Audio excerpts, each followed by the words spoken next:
Andito na naman tayo mga idol sa aking mga pasisiw, yung 15. Andito mga idol. Ayun. At nilagyan ko na naman sila ng ipa. At ayan sila mga idol. Oh. At kasi nilagyan ko ng ipa para makapag-kes-kes sila dito. Kasi yung unang nilagay ko dito ay ipa. Tapos, syempre, nilagyan ko ng buhangin. At sila ay sige lang ng tulog doon pagkatapos silang tumuka. At sa ngayon naman, ang ginawa ko na naman ay nilagyan ko na naman ng ipa para ay sila ay makapagkayas-kayas at ma-enjoy nila dito sa kanilang area na sila ay nakakapagkayas-kayas, kapag exercise at syempre ay ayaw ko sila laging natutulog. At tapos nilagyan naman natin ng patoka at tapos ay yung kanilang painuman at nilagyan ko ng ganyan na kahoy para hindi malagyan ng ipa. At syempre ay may vitamins din yan yung aking nilagay dyan.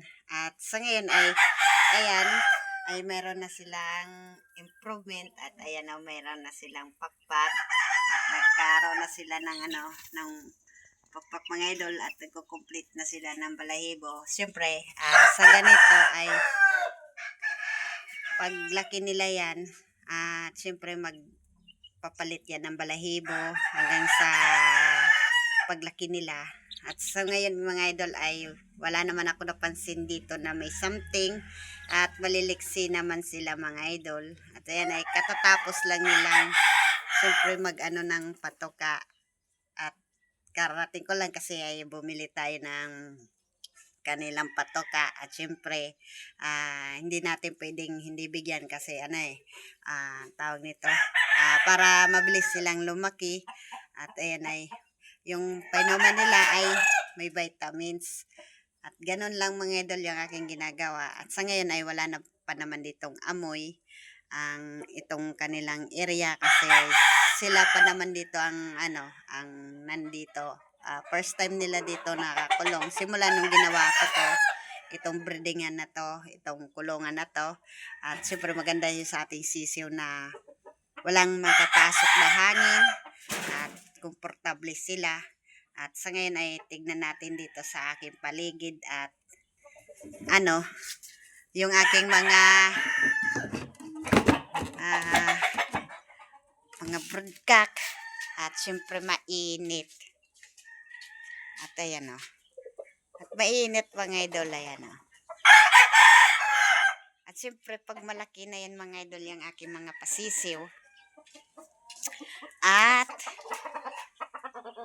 di naman natin alam kung saan na naman natin yan ilalagay. At dito ay hindi mainit at yan yung aking bulik. Ayan o. Tapos yung sa square pin, nilagyan 3x3 yan ang nakalagay dyan. At yan ay nilagyan natin ng square pin para buwelo yung kanyang yung pag dyan hapon.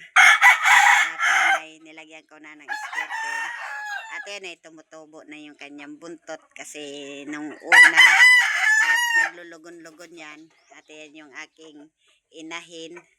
Ayan o. At ayan o. Kasi at maganda ang panahon ngayon at mainit at summer.